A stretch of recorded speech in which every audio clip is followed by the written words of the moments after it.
saya punya keyakinan apakah buruh ini selamanya melakukan aksi-aksi terus gitu. Berkaitan dengan peraturan-peraturan yang sudah berlaku, itu banyak yang dilakukan pelanggaran-pelanggaran oleh para pengusaha. Pertama, menjaga kondusivitas tempat kerja. Kemudian etos kerja harus benar-benar dipegang. Gubernur Jawa Timur, Bukoviva ini juga konsen sekali untuk menciptakan lapangan pekerjaan bersama-sama pengusaha. Ketika peraturan tentang outsourcing ini dibuka, ini kan selalu timbul masalah, ya kan? Bahkan sampai saat ini, dan masuk dalam agenda tahunan. Ya, pekerja outsourcing itu tidak punya hak untuk uang pesangon, gitu. Karena kan no work no pay gitu loh. Tapi kenyataan ada yang dibayar 75-80, itu belum ada yang dipotong oleh seragamnya. Kemudian, nah ini kita harus mengambil sikap ini. Kita ambil sikap, kita bantu, ya kan?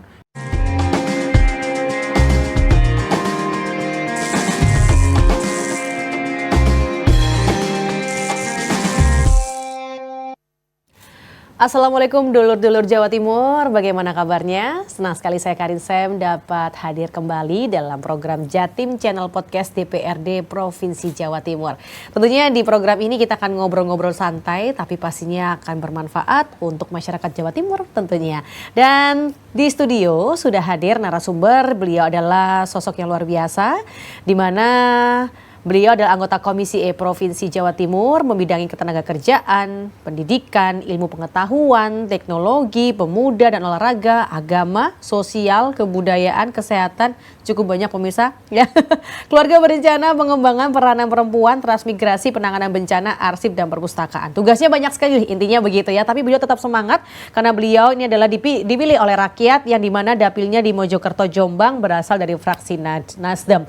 Langsung saja kita sapa. Assalamualaikum Bapak Haji Suwandi Firdaus SESHM Hum. Assalamualaikum Pak. Apa kabar hari ini? Alhamdulillah sehat. Waduh, senang sekali bisa berjumpa dengan sosok yang luar biasa. Kenapa saya bilang demikian? Kerjaannya banyak tapi semangatnya itu loh, melayani masyarakat. Harus semangat, betul ya? Semangat ya. Komisi E tugasnya memang banyak sekali, betul ya Pak ya? Betul ya. Dan hari ini kita akan membahas soal pengawasan terhadap tenaga outsourcing. Nah, ini ngomong-ngomong soal outsourcing ini pastinya istilah yang kalau dibilang selama kurang lebih 5 atau 10 tahun ke belakang itu memang sudah mulai santer begitu. Betul, ya. Dan saya yakin di era sekarang ini sudah tidak asing lagi istilah outsourcing begitu ya. Tapi boleh kita sedikit menyamakan persepsi begitu ya Pak. Outsourcing dan tenaga kontrak itu berbeda ya? Oh beda. Perbedaannya letaknya di mana nih Pak? Dari kalau tenaga outsourcing itu tenaga alidaya yang mana dikelola oleh PT Jasa Tenaga Kerja Outsourcing. Kalau kontrak itu langsung dari perusahaan, perusahaan pengguna gitu. Perusahaan pengguna mengontrakkan pekerja. Nah, ada yang mana pekerja tersebut bisa langsung berhubungan langsung dengan perusahaan pemberi kerjanya itu. Oh begitu. Nanti kita akan bahas soal outsourcing Pak, tapi saya menyoroti dulu soal tugas Bapak sebagai Komisi E nih yang ada di DPRD Provinsi Jawa Timur, yang dimana selama ini selalu peduli menyuarakan hak-hak dari para buruh begitu. Sejauh ini yang Bapak temui di lapangan seperti apa sih Pak? Iya, alhamdulillah. Terima kasih atas kesempatan pada hari ini ya kan. Tapi sebelumnya perkenalkan saya dulu ya. Boleh Bapak. Ya, saya Bapak Haji Suwandi Firdaus. Dari Komisi E, dari fraksi Nasdem, dari Dapil 10, yaitu Mojokerto, Kabupaten Kota, dan Jombang. Latar belakang sebagai aktivis pekerja buruh sejak tahun 98. Wow, 98 ya Pak? Ya, 98. Saya masih kerja di pabrik dibayar UMK itu 90.000. Iya, perjalanan karir saya ya pindah-pindah dari perusahaan ke perusahaan, ya kan? Perusahaan ke perusahaan, terus puncaknya di 2014 itu saya mulai tertarik dengan politik, ya kan? Tertarik dengan politik, kemudian saya ditawar sama teman-teman sejawat yaitu pada pekerja buruh sebagai ketua partai baru gitu. Wow. Waktu itu banyak partai kan. Saya masuk jadi ketua partai P3I, Partai Pengusaha dan Pekerja Indonesia gitu. Wah, saya cocok ini supaya antara pekerja dan pengusaha ini rukun gitu ya kan. Dalam tujuannya untuk mengembangkan usaha dan mensejahterakan pekerja. Namun demikian belajar politik tidak semudah yang membalikkan tangan ya. Akhirnya saya berusaha untuk masuk belajar politik akhirnya mencoba untuk menjadi calon DPR kabupaten, ternyata gagal gitu ya. Itu tahun berapa tuh Pak waktu itu? Tahun 2014 ya, 2014 ya, waktu awal-awal itu. Kemudian belajar lagi, saya masuk ke Ormas, namanya Ormas Nasional Demokrat ini ya. Saya masuk, ini cocok ini kayaknya ini, besutan Pak Surya Paloh ini. Masuk Ormas saja saya itu. Ternyata Ormasnya melahirkan partai, namanya Partai Nasdem. Dari Nasional Demokrat lain jadi Partai Nasdem. Saya ini ternyata saya bagus cocok nih. ya, nyalonkan lagi saya DPR provinsi. Gagal. Oke. Jadi lagi. Ya, terus ketiganya sudah capek kan 2 kali, ternyata kayaknya saya tidak cocok ya di politik, belajar politik karena sudah 2 kali berturut-turut gagal.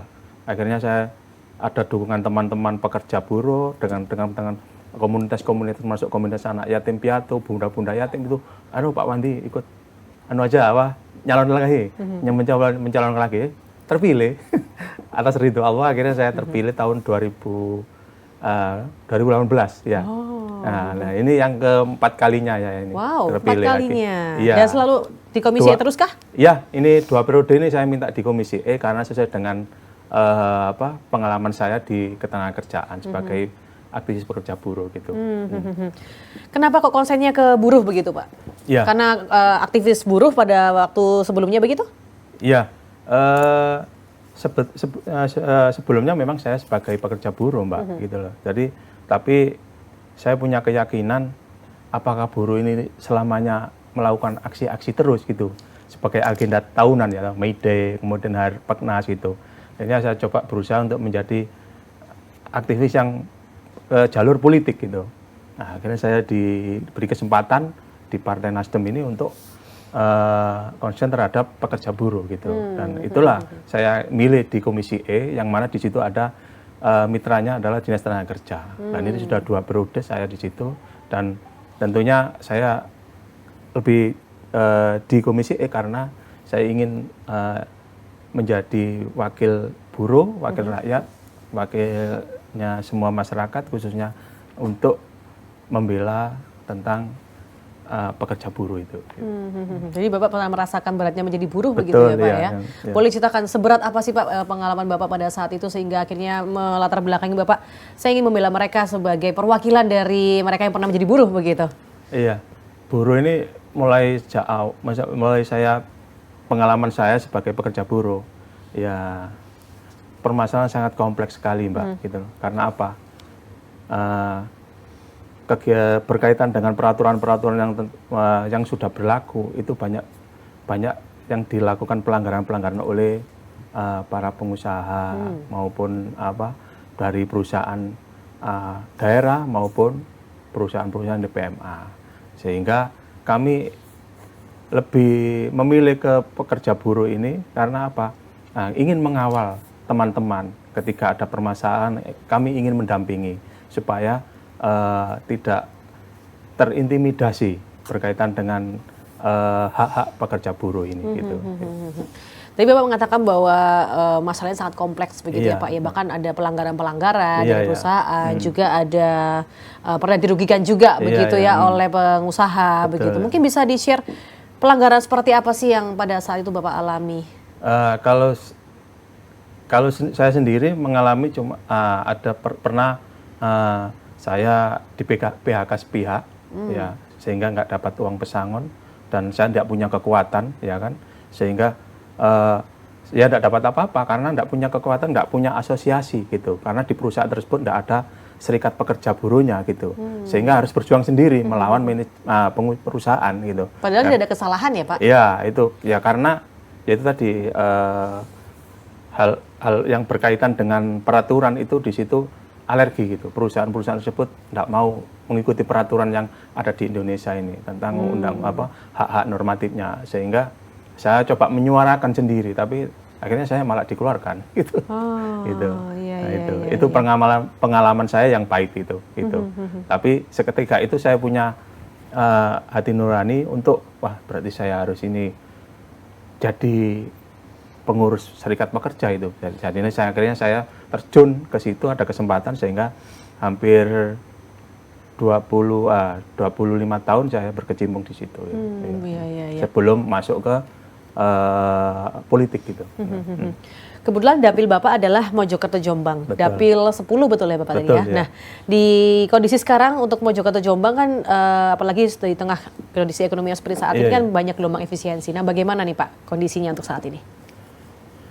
Kalau di dapil saya tidak terlalu berdampak, ya kan, karena saya melihat bahwa ada perusahaan-perusahaan yang finish produknya itu yang ke luar negeri itu yang dikirim ke Amerika atau yang itu yang negara-negara yang ada hubungannya dengan kenaikan pajak itu tidak terlalu banyak, sehingga bisa masih dikatakan aman gitu, walaupun ada penambahan pengangguran nanti ada satu perusahaan, tapi tidak seperti yang di Gresik, kemudian Surabaya, ring satunya kemudian Pasuruan atau Sidoarjo itu. Nah, dan itu pun kami melihat di dapil saya lebih banyak karena kebijakan-kebijakan yang berkaitan dengan kebutuhan untuk material produk, ya termasuk dari harus impor. Nah itu rata-rata kebanyakan itu karena impornya Berkurang. Kesulitan, sehingga sekarang masih banyak yang dirumahkan. Karena kondisi yang ya, karena di negara-negara yang kebetulan itu adalah bahan bakunya dari negara tersebut, sehingga harus menunggu kebijakan baru gitu. Baik Pak. Nah, untuk wilayah yang ada di Mojokerto Jombang untuk saat ini sudah berapa Pak mereka yang menjadi istilahnya korban PHK ataupun pensiun dini?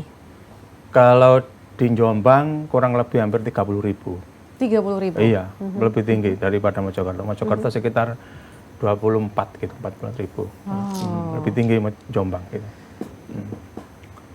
Oke. Dan ini rata-rata perusahaan-perusahaan yang hasil produksinya diekspor ke luar negeri, salah satunya ke Amerika gitu. Itu yang di Jombang ya? Iya, di Jombang maupun di Mojokerto. Gitu. Baik. Dan mereka rata-rata untuk saat ini usia-usia berapa Pak mereka Pak? Masih usia aktif bekerja harusnya ya? Iya, masih usia produktif, ya masih di bawah 40 tahun gitu rata-rata itu. Karena kan pencari kerja rata-rata kan umur segitu gitu. Nah, terus pendampingan yang dilakukan oleh Bapak sendiri sebagai wakil rakyat begitu ya, khususnya dapil Bapak nih apa yang dicanangkan atau digerakkan supaya mendampingi mereka untuk mengatasi kondisi yang seperti ini nih Pak? Pertama, kami mendampingi kepada rekan-rekan saya yang sudah dirumahkan itu tetap mengawal apa yang harus kita lakukan di dalam perusahaan tersebut ketika melakukan efisiensi atau mungkin dirumahkan sementara, ya kan. Kemudian hak-haknya juga tetap harus diberikan. Gitu. Nah, kemudian yang kedua juga kalau yang sudah di PHK itu juga saya sendiri juga bekerja sama dengan Disnaker Jawa Timur untuk memberikan informasi peluang-peluang tentang lowongan pekerjaan di wilayah Jawa Timur.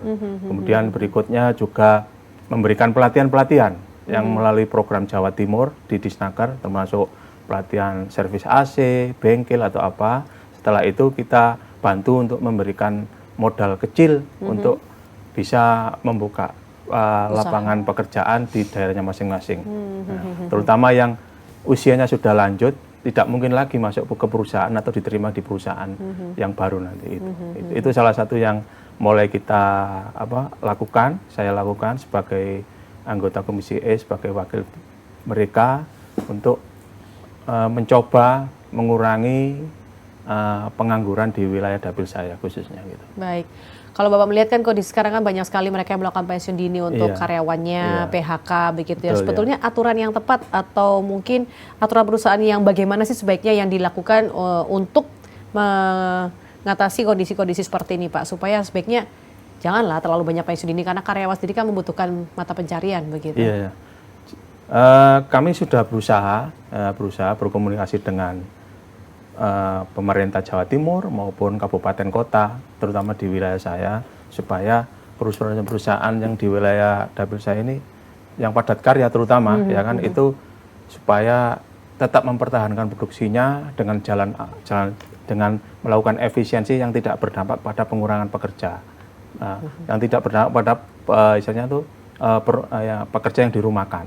Nah, tentunya ini juga harus kerjasama semua pihak gitu, baik dari kabupaten maupun pengusaha, kabupaten kota, kemudian juga dari provinsi, ya kan, sejauh mana cara-cara untuk tidak terjadi PHK massal. Nah, tentunya ini juga harus konsen kita, konsen saya sebagai DPR Komisi E yang berkaitan dengan tenaga kerja ini supaya apa? Tidak sampai terjadi PHK besar-besaran, dampak-dampak yang berkaitan dengan resesi dunia ini kan ya, terutama kebijakan dari Amerika ya kan, karena sampai saat ini juga masih perusahaan-perusahaan tersebut masih belum bisa mengirim hasil produksinya ke negara tersebut, ya ini juga bermasalah nanti, ya sehingga harus konsen gimana supaya mempertahankan tempat perusahaan ini tetap bereksis di bidang usahanya sehingga tidak terdampak kepada pengurangan besar-besaran pada pekerja yang bekerja di perusahaan tersebut gitu. Oh baik Pak, jadi memang ini harus perusahaan ini memiliki peraturan-peraturan yang harus jelas begitu ya supaya karyawan pun juga masih bisa berkarya di perusahaan tersebut begitu ya Pak ya. Nah saya dengar Bapak juga sebagai Wakil Ketua Federasi Rokok, maksud saya Ketua dari Federasi FSP RTMM, Federasi Serikat Pekerja Rokok, Tembakau, Makanan dan Minuman. Nah pastinya Bapak sangat memahami betul bagaimana para pekerja yang berjuang di sektor tersebut begitu ya Pak ya. Nah apa upaya yang dilakukan untuk bisa mensejahterakan mereka begitu Pak? Upaya-upaya yang pertama bahwa saya sampaikan kepada anggota-anggota kami, anggota saya yang di dalam federasi tersebut, tetap pertama menjaga kondusivitas tempat kerja. Kemudian etos kerja harus benar-benar dipegang dan dijalankan. Kemudian berikutnya bahwa segala bentuk permasalahan yang ada di perusahaan, sekiranya di masing-masing perusahaan itu kan ada pimpinan unit kerja. Harus peka, harus diselesaikan di internal tersebut. Jangan sampai ketika ada masalah langsung dibawa ke ranahnya di luar perusahaan. Itu terutama tentang hubungan industrial, kemudian tentang hak normatif itu. Jadi yang penting dalam tempat tersebut, tempat kerja tersebut harus benar-benar menjalin komunikasi yang efektif antara serikat pekerja yang di situ sama pengusahanya. Ketika itu berjalan dengan baik, insya Allah hubungan industrial itu pasti akan baik-baik saja. Karena apa? Ketika kita itu punya masalah di perusahaan tersebut, ketika kita komunikasikan dengan baik dan saling-saling menjaga bahwa tempat kerja itu adalah sawah ladang yang harus kita jaga supaya kelangsungan perusahaan untuk berusaha dan mendapatkan hasil yang maksimal untuk kesejahteraan pekerja dan untuk keuntungan pengusaha. Saya kira ini yang harus kita tanamkan kepada pimpinan-pimpinan yang ada di masing-masing perusahaan supaya bisa bertahan. Nah, terutama yang ada di federasi saya itu banyak yang kerja di bagian di rokok gitu, termasuk SKT, yaitu dari hasil SKT inilah yang bisa kadang-kadang itu menyerap tenaga kerja banyak. Ya. Kalau SKM ini kan mesin, jadi pekerjaannya sangat-sangat efisiensi gitu loh. Tapi kalau SKT ini kan pekerjaannya kan manual gitu, sehingga perbandingannya kalau SKT ini 100, kalau SKT ini kalau 1000 berarti SKM-nya itu biasanya cukup 100 orang atau 50 orang karena pakai mesin. Nah ini yang kadang-kadang kita pertahankan SKT-nya ini. Nah ini yang di sektor perokok. Di sisi lain perusahaan pemerintah juga harus mendukung, jangan minta kita harus membayar cukainya atau pajaknya, tapi juga harus mengedepankan istilahnya itu menjalankan usahanya lebih baik. Gimana caranya perusahaan ini dalam kondisi saat ini tetap menjadi bisa eksis dan pekerjaan tidak di PHK. Salah satunya yang kemarin waktu ada COVID ya kan, COVID kemarin tuh kita tetap mempertahankan itu dan alhamdulillah tidak sampai ada pengurangan di sektor kami. Nah, yang berikutnya pemerintah juga harus tidak hanya harus ikut bertanggung jawab, tidak hanya setiap tahun menaikkan cukai, ya kan? Nah, cukai tembakau rokok dinaikkan. Nah, ini yang apa? Yang SKT ini saya juga menyampaikan supaya jangan sampai setiap tahun ada kenaikan. Syukur-syukur kalau kondisi saat ini tidak perlu dinaikkan SKT ini, kan? Ya kan? Karena ini sangat menyerap tenaga kerja dan padat karya gitu. Nah, yang berikutnya juga kebijakan-kebijakan harus berpihak kepada pekerja dan pengusaha. Nah, ini penting Jangan ya, Pak, sampai nanti membuat kebijakan tapi berbenturan dan akhirnya terjadi perusahaan itu akan tutup. Ya, tutup dampaknya kepada pekerjanya. Makanya Gubernur Jawa Timur, Bukovifa ini juga konsen sekali untuk menciptakan lapangan pekerjaan bersama-sama pengusaha dan bersama-sama dengan wakil rakyat untuk menciptakan lapangan pekerjaan dan menyerap investor yang mana itu padat karya. Itu salah satunya supaya kita ini bisa mengurangi pengangguran, karena pengangguran ini dari tahun ke tahun tidak kurang malah bertambah. Apalagi saat ini gitu. Karena kebijakan-kebijakan negara, masing-masing negara ada kebijakan tentang pajak, akhirnya juga berdampak pula kepada pekerja yang di Jawa Timur itu. Gitu. Oke. Baik Pak, kita boleh minum sebentar, Oh, iya, nanti iya. kita ngobrol lagi soal outsourcing Pak ya. Iya.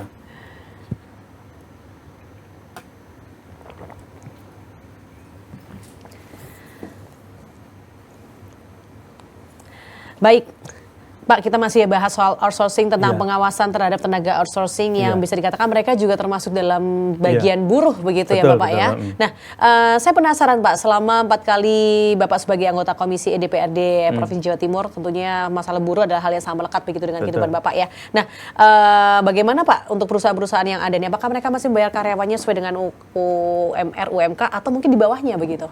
Kita Yang ada di Jawa Timur ya iya, terutama. betul. Kita mengulas sedikit ya bahwa memang ketika peraturan tentang outsourcing ini dibuka, ini kan selalu timbul masalah, ya kan? Bahkan sampai saat ini dan masuk dalam agenda tahunan, ya para pekerja buruh kita aksi unjuk rasa di masing-masing daerah di seluruh Indonesia, terutama khususnya di Jawa Timur. Ya kan? Nah, inilah kadang-kadang kita ini memang outsourcing ini banyak melanggar norma-norma undang-undang ketenagakerjaan. Salah satunya yaitu hak-hak normatifnya pekerja, UMK-nya tidak sesuai, dibayarkan sesuai dengan UMK yang berlaku, kemudian BPJS-nya juga masih banyak yang tidak di-cover, ya kan? Kemudian BPJS kesehatannya juga sama, belum lagi hubungan industrialnya. Jadi pekerja outsourcing ini saya melihat kasihan saya. Selama saya jadi pekerja, saya juga pernah jadi pekerja outsourcing, ya memang hak-haknya nggak sama dengan hak pekerja tetap. Jadi jauh. Jauh banget ya Pak? Iya, pekerja outsourcing ini kan pekerja alih daya. Jadi pekerja outsourcing ini pertama yaitu cuma pemborongan, yaitu ada 3 pihak, yaitu perusahaan penyedia, perusahaan pengguna, dan pekerja outsourcing itu OS itu ya. Nah, ini yang notabene tidak masuk dalam lingkaran agenda yang mana pekerja outsourcing ini harus benar-benar ada perhatiannya. Namun demikian bertahun-tahun terjadi permasalahan tenaga OS ini, akhirnya timbul sekarang ini tidak selesai-selesai, ya kan? Tidak selesai-selesai karena apa? Pekerja OS ini tidak disebutkan secara eksplisit tentang perjanjian kerjanya. Tapi kalau pekerja kontrak itu disebutkan, ini hakmu, ini pekerja kontrak ini kan, mungkin 1 tahun, ya, percobaan 6 bulan atau 1 tahun, ini ada hak tentang tunjangan, THR-nya ada, kemudian hak kenaikan upah juga ada, kemudian tunjangan kesehatan juga ada. Nah, kalau pekerja outsourcing ini, kalau perusahaan jasa tenaga kerja ini komitmen, ya sebetulnya ya haknya pekerja OS ini sama sebetulnya. Tapi kenyataannya di lapangan banyak yang tidak dilakukan, sehingga timbul masalah. Karena apa? Hierarkinya sesuai peraturan Undang-Undang Nomor 13 ya, mulai pasal 64, 65 dan pasal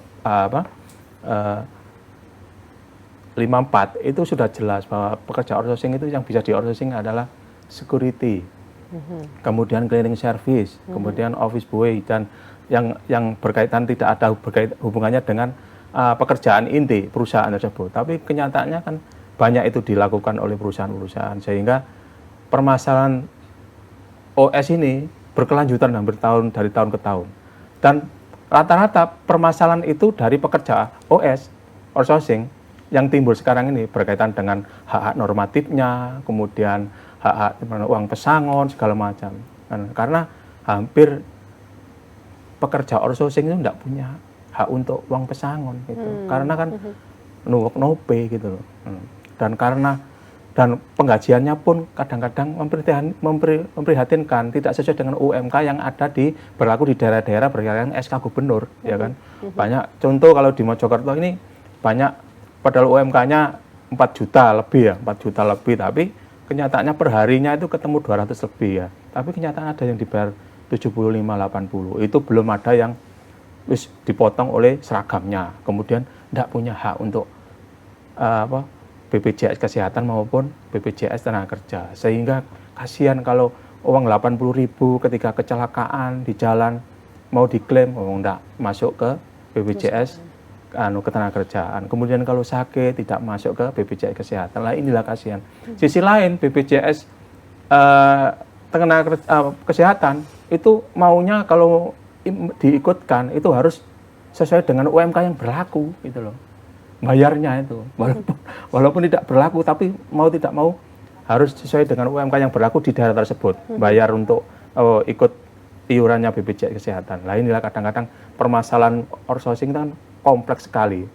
Nah ini cukup perhatian bagi saya karena saya juga aktivis pekerja buruh, supaya outsourcing itu lambat laun permasalahannya itu harus benar-benar dikurangi, disempitkan supaya tidak timbul setiap tahun. Karena setiap agenda May Day maupun Harpeknas itu selalu usulannya hapus outsourcing. Dan saya setuju itu hapus outsourcing. Alhamdulillah kemarin di May Day yang kemarin itu Pak Presiden sudah berusaha untuk gimana caranya untuk menghapus undang-undang outsourcing ini supaya nanti semua pekerja itu punya hak yang sama di hadapan hukum gitu loh. Di hadapan perusahaan juga sama gitu. Itu, Mbak. Nanti ketika tenaga outsourcing akan dihapus gitu akan tergantikan dengan tenaga kontrak begitu Kak Pak menurut pandangan Bapak atau bagaimana idealnya? Mohon maaf, karena apakah outsourcing ini hanya merugikan pihak dari buruh aja atau perusahaan juga merasa dirugikan juga dengan adanya outsourcing begitu? Ya, kalau dari sisi pandangan saya sebagai aktivis pekerja buruh ya sangat merugikan. Karena outsourcing itu tidak punya karir gitu loh, ya kan. Secara implisit juga kontraknya juga kadang-kadang di bawah normatif gitu. Jadi kasihan kalau pekerja. Makanya saya setuju ketika Presiden Pak Prabowo rencana akan menghapus undang-undang tenaga kerja berkaitan dengan outsourcing ini. Dan tentunya akan kembali lagi regulasinya gimana? Ya monggo silakan. Yang mana yang baik untuk para pekerja buruh sehingga nyaman untuk pengusahanya, nyaman juga untuk pekerjanya gitu. Gitu. Oke. Nah, kalau perlindungan sendiri terhadap tenaga outsourcing di Jatim yang diatur pada Undang-Undang Nomor 13 nih Pak tahun 2003 tentang tenaga kerjaan. Nah, hak-hak dari outsourcing ini kan meliputi pelatihan kerja. Kemudian juga ada perlindungan pekerja, anak, perempuan dan hak-hak lainnya. Apakah sejauh ini di Jawa Timur mereka sudah melakukan pemenuhan terhadap hak tersebut menurut laporan yang Bapak terima begitu? Menurut laporan yang kami terima termasuk saya itu di Komisi E, ya 50-50. 50-50 ya? Iya. Banyak perusahaan yang jasa tenaga kerja juga ada yang bertanggung jawab. Nah, bertanggung jawab sepenuhnya sesuai dengan peraturan yang ada, ya kan, dan dijalankan dengan baik-baik, dan kemudian juga hak-haknya juga diberikan secara normatif. Tapi juga banyak perusahaan-perusahaan yang tidak melaksanakan tersebut. Itu ada dua, yaitu perusahaan-perusahaan yang mana padat karya. Rata-rata semuanya padat karya. Jadi memberikan kebijakan sesuai dengan kebijakannya PT Jasa Tenaga sendiri. Jadi itulah kadang-kadang. Tapi seharusnya yang paling bertanggung jawab adalah pemberi kerja. Gitu loh. Jadi perusahaan pihak pertama memberikan kerja kepada perusahaan alih daya ke perusahaan kedua. Itu yang paling tanggung jawab adalah perusahaan yang memberikan peluang untuk outsourcing itu. Ya. Nah, karena apa? Sebelum menerima PT tersebut kan juga harus ada perjanjian kontrak, hak-hak pekerjanya gimana, kemudian berapa aja gajinya, kemudian yang diborongkan mana saja, ya kan, kemudian juga perlindungan tentang hak pekerja, terutama BPJS tenaga kerja, BPJS kesehatan gimana itu. Sebenarnya di situ sudah tercantum karena sesuai dengan aturan undang-undang yang berlaku gitu loh. Nah, masalah pelaksanaannya pihak pertama ini juga harus mengawasi, itu PT yang saya tugasi untuk sebagai jasa tenaga kerja borongan atau apa itu gimana itu. Nah, kalau tidak sesuai ya bisa diputus kontraknya. Tapi sejauh ini dua-duanya ini ya ketika kami langsung ke perusahaan gitu ya alasannya sudah dikasih sesuai dengan normatif. Tapi di sisi lain dari perusahaan penyedia juga sudah memberikan haknya. Tapi ketika saya turun di lapangan banyak saudara-saudara saya yang bekerja di outsourcing itu menangis. Gajinya tidak sesuai dengan UMK, kemudian hak-haknya nggak ada. Terus saya sendiri kalau mau mem-PHK gitu. PHK juga nggak pernah ada nggak diberikan uang pesangon. Karena apa? Saudara-saudara saya ini butuh bekerja memang. Ya, tapi ya saya minta tolong para pengusaha, para jasa tenaga kerja juga harus bisa mempertanggungjawabkan dan memperhatikan hak-haknya gitu. Nah, ini yang kadang-kadang ini kami rasakan, Mbak, gitu. Ya. Dan ada strategi khusus nggak sih Pak yang sedang digodok atau yang selama ini sudah dilakukan dan akan terus dikembangkan begitu ya supaya angka pengangguran yang tinggi Jawa Timur, apalagi sekarang di tengah gelombang efisiensi yang terus ada begitu ya di perusahaan-perusahaan yang ada di Jawa Timur, dengan juga melakukan perlindungan terhadap tenaga kerja yang ada di provinsi kita ini? Ya, strategis kita ya harus punya kerangka berpikir bersama antara anggota DPR Provinsi Jawa Timur yang membidangi, kemudian dengan pemerintah Jawa Timur dan pemerintah kabupaten kota untuk mengawasi dan peka terhadap perusahaan-perusahaan yang ada di daerah masing-masing. Mana yang akan berdampak pada kebijakan negara yang diekspor ini. Nah, ini kita harus mengambil sikap ini. Kita ambil sikap, kita bantu, ya kan, gimana supaya tidak terjadi PHK massal, ya kan. Salah satunya memberikan bantuan-bantuan kebijakan gitu. Sehingga dengan sendirinya, kalau kerangka berpikir kita itu sama, tujuannya sama untuk menyelamatkan perusahaan tersebut dan menyelamatkan para pekerja yang di perusahaan tersebut itu akan terselesaikan. Karena permasalahan kadang-kadang juga tidak hanya karena kebijakan dari pemerintah. Perusahaan kadang-kadang timbul permasalahan sampai tidak produksi itu kadang-kadang juga antar pemegang saham, antara hak waris. Salah satu contohnya di PT Pakerin. Nah, PT Pakerin Mojokerto Sidoarjo itu ya, perbatasan itu. Itu sekarang ini pekerjaannya juga nggak sampai sekarang belum bisa kerja, dirumahkan karena ada konflik, yaitu para pemegang saham. Lah ini harus turun para pemerintah baik Jawa Timur maupun kabupaten, bupati dan gubernur untuk bisa membantu bersama-sama kita sebagai anggota dewan yang di dapil saya ini ya. Nah, ini supaya perusahaan-perusahaan tersebut tidak sampai terjadi PHK massal karena produksinya berhenti gitu. Karena di Pakerin saya melihat hampir 6.000 lebih pekerjanya ini, padat karya gitu. Ya, ini tentunya kami juga ikut perhatian sekali terhadap perusahaan tersebut supaya tidak terjadi PHK massal karena kondisi saat ini juga bermasalah dengan daerah-daerah lain gitu. Tapi Jawa Timur berarti banyak sekali perusahaan-perusahaan atau pabrik-pabrik yang dimana hasilnya itu diekspor-ekspor begitu ya Pak ya? Iya, banyak sekali. Wow, gitu. Luar biasa ya. Dan ini tentunya menimbulkan potensi untuk masuknya investor ke Jawa Timur begitu ya?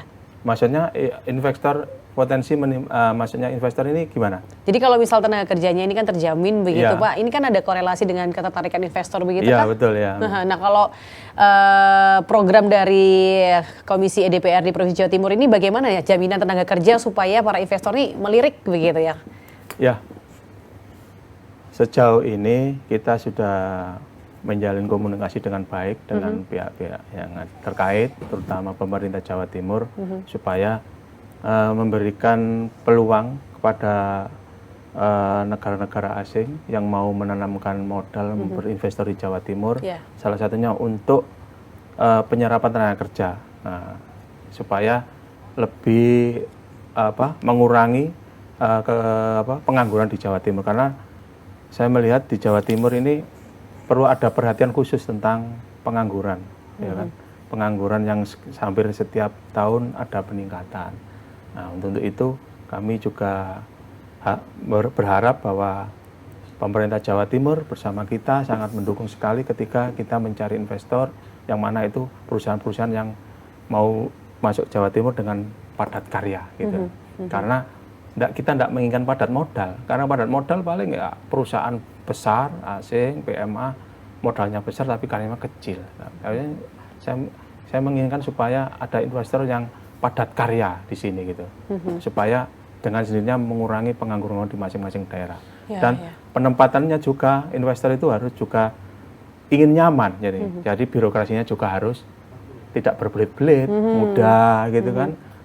Kemudian pekerjanya juga harus dari daerah tersebut bisa mumpuni dan memang dibutuhkan di situ gitu, sehingga dengan sendirinya ada kemandirian pengurangan pengangguran di masing-masing daerah ketika ada investor-investor yang mau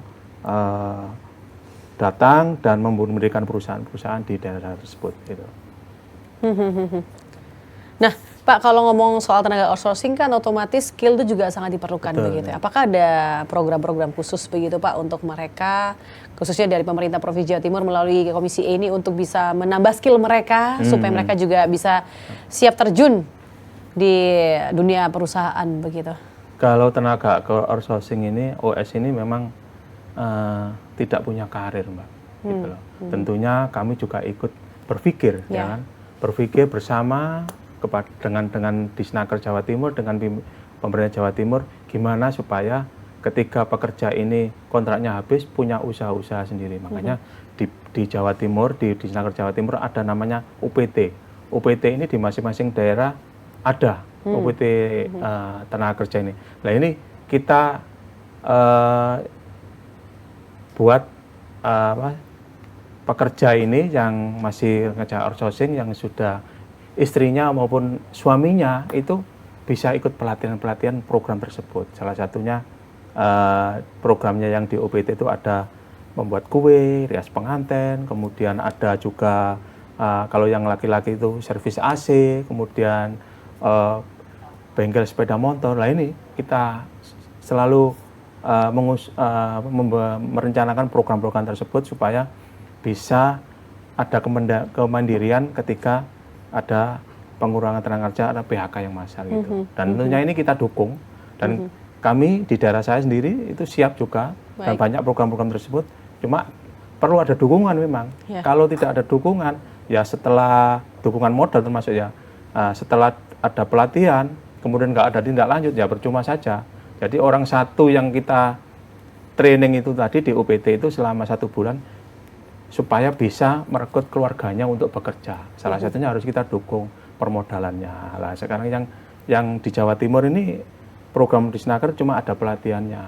Kemudian yang permodalannya untuk usaha setelah pasca pelatihan, ya saya harapan saya supaya kabupaten maupun kota itu juga ikut berpikir untuk memberikan support berupa pinjaman lunak atau apa. Dan saya sendiri juga nanti akan mencari peluang-peluang supaya memasarkan atau memberikan peluang-peluang kepada para pelatih yang pernah dilatih itu supaya bisa meniti karirnya melalui keahliannya setelah ada pelatihan itu. Wow. Nah ini salah satu, Mbak. Ya. Salah satu. Tapi yang kedua juga di UPT itu juga ada pelatihan-pelatihan yang siap kerja di perusahaan-perusahaan yang dibutuhkan oleh perusahaan-perusahaan di masing-masing wilayah tersebut gitu. Itu yang sekarang ini berjalan. Namun demikian kita tidak boleh berhenti di situ.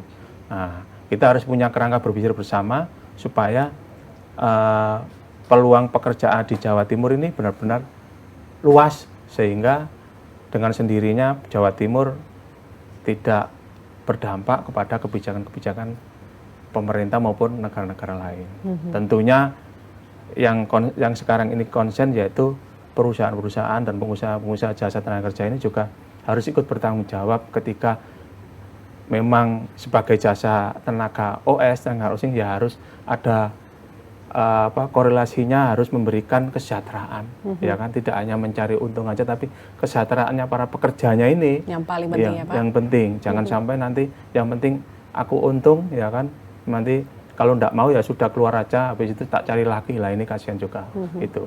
Terutama normatif Mbak ini. Nah betul. Iya. Nah, kalau Bapak katakan tadi kan ada pelatihan, ada dukungan permodalan dan sebagainya, itu otomatis kan itu membutuhkan anggaran, begitu ya Pak ya. Nah selama ini Bapak melihat bagaimana anggarannya dari Pemprov, apakah sudah mencukupi atau mungkin masih membutuhkan tambahan lagi begitu? Kalau dilihat dari setiap kali saya komunikasi dengan pihak yang terkait, ya masih membutuhkan anggaran banyak. Apalagi di masing-masing OPT ini tempat-tempat pelatihannya itu alat-alatnya itu materialnya masih jadul.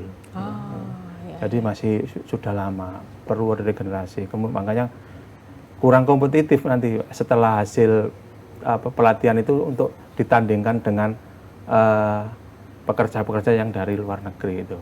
Sehingga perlu ada dukungan dana juga, anggaran juga untuk mensupport tentang ini. Dan sisi lain juga tidak harus anggaran dari provinsi, juga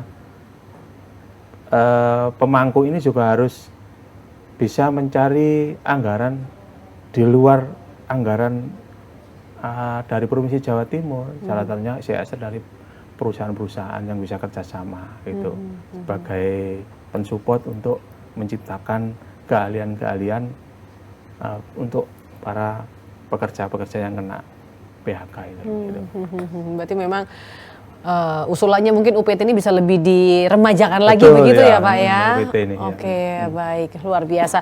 Dan mungkin ada sapaan gitu atau mungkin harapan kepada para buruh yang mungkin tengah menyaksikan begitu ya, untuk mereka tetap semangat dengan kondisi ini, supaya mereka juga terus mengembangkan skillnya di tengah gelombang-gelombang efisiensi yang terus hadir di provinsi kita. Monggo Pak, boleh disampaikan. Kepada teman-teman pekerja buruh di Jawa Timur khususnya, tetap semangat bekerja, tingkatkan etos kerja, tingkatkan produktivitas, dan supaya tempat kerja kita aman dan nyaman dan bisa menghasilkan usaha tersebut bisa lancar, sehingga dampaknya untuk kesejahteraan pekerja buruh dan kesuksesan perusahaan tersebut. Nah, tentunya perlu ada kerangka berpikir bersama bahwa seyogyanya pekerja dan pengusaha ini benar-benar menjadi partner bisnis yang baik untuk mewujudkan cita-cita usahanya menjadi tercapai sukses gitu. Makanya perlu ada hubungan industrial yang baik, kemudian komunikasi yang efektif, kemudian juga masing-masing juga ikut bertanggung jawab, karena biar bagaimana pekerja buruh itu juga aset gitu. Jadi jangan dipandang sebelah mata. Nah, kemudian juga kalau memang itu di situ ada jasa tenaga kerja outsourcing, pengusaha maupun serikat pekerja tersebut harus sama-sama memberikan edukasi, mengawasi jangan sampai ada pelanggaran hak-hak normatifnya, khususnya tentang pembayaran sesuai dengan UMK-nya di masing-masing daerah, kemudian hak kesehatannya, BPJS kesehatan, BPJS tenaga kerja.